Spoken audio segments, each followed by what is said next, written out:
Liberal comedian Bill Maher and Barry Weiss being hammered by the media for suggesting it is time we learn to live with COVID.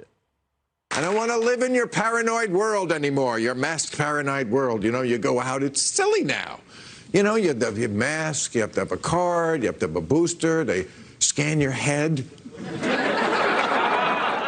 Like you're a cashier and I'm a bunch of bananas. This is going to be remembered by the younger generation as a catastrophic moral crime. Those words triggering the partisan press that thinks mandates and COVID rules should be here to stay forever. You don't have to do it, but stay away from everybody. How dare you be so flippant, man? I may never ride a subway again without a mask. I may never go indoors to big crowds and ever feel comfortable without a mask, and that's up to me to do that. You told Barry Weiss essentially she needed to grow up. Yeah, she needed to grow up because she's acting like a child. My young children have handled this pandemic more maturely and less childishly than the likes of Barry Weiss. Barry, that was messed up. Too many people are making this about politics, even libertarians, right? I think Bill's a libertarian, I'm not sure. I give, comedians a lot of leeway, but this was not funny. Okay, Jesse, I'll start with you since you're the star of the day. With your first show last night. Stop it, now you're embarrassing me. No, you're never embarrassed. All right, no, you aren't. You love You know it. me well. All right, so why is there so much resistance to this? The numbers are down, the lethality is down. You know, why? At some point we have to return to normal. No. Half the country will never return. It's like a religion now, COVIDism. I can make up words too now, Greg. You started seeing the cracks, though, when Gayle King said she wanted to break the lockdown and then run buck naked through Times Square. And you have Maher coming out. You have AOC, she got sick partying down in South Beach. So there is part of the party that wants to live free. But there's going to be people that are bitter clingers. Remember those? The bitter clingers, the dead enders.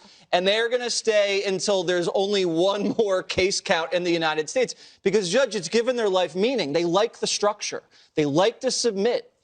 Before, maybe they didn't have a way to find meaning in their lives. But now they have a doctrine. They have a ritual. They're, Cuomo-sexuals. They worship Fauci. And maybe it's in place of religion. I don't know. But there's a part of a human desire to kind of want rules to follow and then be able to judge other people that don't follow those rules. Now, the media likes it, too, because the media, number one, it gives them ratings. And number two, it lets them be the snobs that they naturally are. So while they're telling people what to do, other people will, yes, they will follow those rules. They will wear the face shield while they wash their blueberries with gloves. And that will never end. And that will never end. And, Pfizer's got the money train going. These governors have the emergency powers. They're going to milk it for as long as possible. Okay, so Dana, I saw you writing something I'm writing down. furiously. Yeah, go ahead. Well, a couple of things. So I think that one of the reasons you see Biden's numbers where they are, is there's a lot of things, but one of the big ones is didn't crush the virus, but also there is a wariness because we are not returning to normal. And there is a reluctance to return to normal. And you had, what I wrote down was that there was this poll this week that said that people who are twice vaccinated and boosted are more worried about getting COVID right now than the unvaccinated are worried about getting COVID. Also, you had this other dynamic, though, with parents. I think 2022 is going to be the year that the parents roar, and you will see this across the country. We saw it in Virginia and a little bit in New Jersey, but you're going to see it across the country. 65% of parents said they were more worried about their kids missing school than they were about their kids getting COVID. Only 30% said they were worried for that. We had the situation in New York where we have to wear masks for a month. It's supposed to end a week from now. Then the governor, she got thrown out. The court said last night, actually, no, we're throwing that out. There's a stay. Now we're going to. It's a week more. And instead of just taking the win and being a leader, she said she wants to fight it in court. Right. And what she could have said is, New Yorkers, you did a great job. Our case numbers are down. We can go back to not wearing masks in public places, vaccine rules, et cetera, et cetera. They told us to follow the science, but now they're not. And I think that's why you see Biden's numbers also continuing to creep down. It's interesting how you make the connection between the two. But, Geraldo, I want to ask you, there are some polls that are saying that younger people are more worried than medically vulnerable older people. Yeah. Yep. Is that indoctrination? Is that a continuation?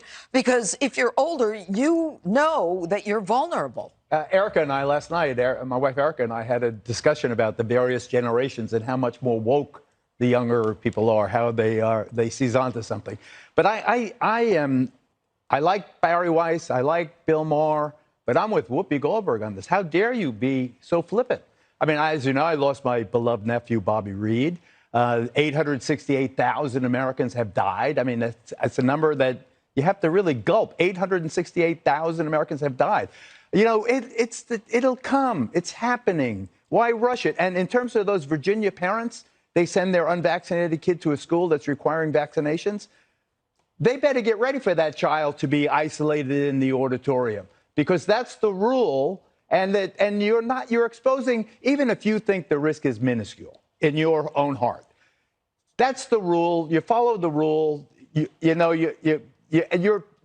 reason the disease is so worrisome is that it is infectious and you can give it to someone else, that it's not you. In other words, you're making the choice not to be vaccinated. You give the disease to someone who has not made that choice, a kid under 5 years old, for example. I think that just calm down. It's coming. Week, 2 weeks, a month, 6 months, some people forever. Look at the Japanese. That's okay, not me.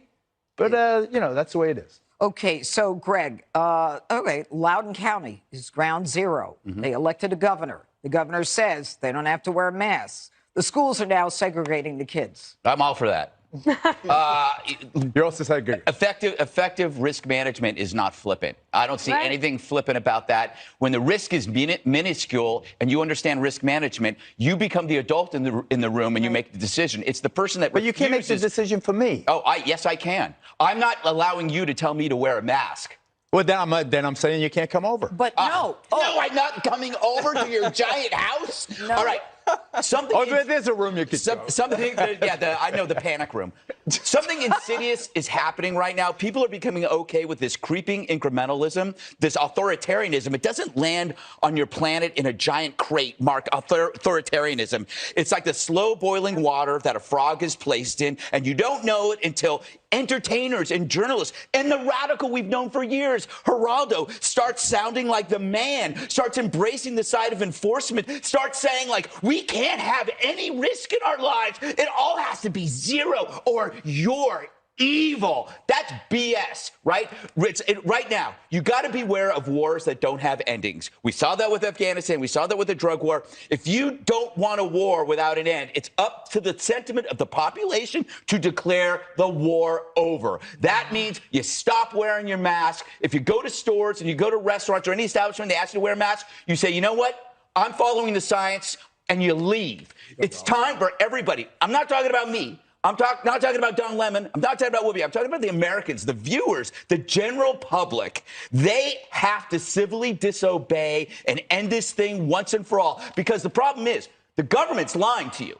They act as though the risk of a 10-year-old is the same as an obese 65-year-old smoker. That's BS. Stop applying different risks to different people. It's also a question of manners, good manners. No. It's actually if you scare people by not wearing a mask, you just called people flippant who've actually been thinking about this for two years. There's no flippancy in making a risk management decision. Take a deep breath. 1 more month, 2 more months. You've been saying that for years. Well, if it wasn't for Omicron, you need to flatten Geraldo's curve. If it wasn't for Omicron, we would have been out of this. And by the way, it's not lethal.